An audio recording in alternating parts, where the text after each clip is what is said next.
Gaylen Grandstaff met his future wife Anna in 2007 in South Carolina. After getting married, they moved to Russia and settled in Moscow, where Gaylen taught English. Grandstaff has Crohn's disease and routinely buys medicine from Alibaba, the giant Chinese e-commerce site. These guys are brokers. They want to sell everything they can. They always try to upsell. Never before had I accepted anything. This time I did. 6 weeks later, in July 2017, the package came to his door, accompanied by a Russian customs officer, police officers and witnesses. It turns out the cleaner contains a chemical classified as narcotic in Russia. Grandstaff was taken to jail and charged with drug smuggling. We were talking and he said we need to get going. At that point it was about 4:30 in the morning. And he says, he looked at us both, he said, "Don't worry," he says, "you're not what we're looking for, we know that."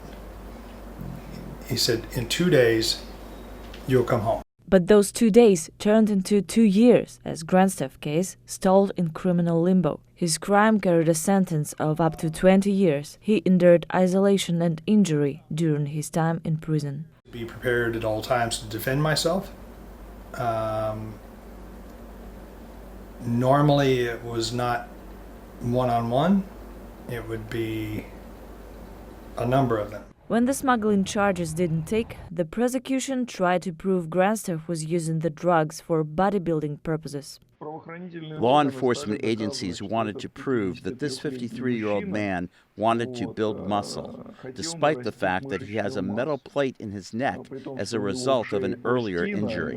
Grandstaff kept himself busy with learning Russian and drawing. He pictured himself as a teddy bear and used that persona to document his life in prison in notes to his wife. The case was monitored by American diplomats and journalists. They did appear in court. They sent someone to monitor it from the Consular Affairs section. They monitored it. They attended several times. And I mean, their role was to primarily observe. I also know that they, at one occasion, intervened.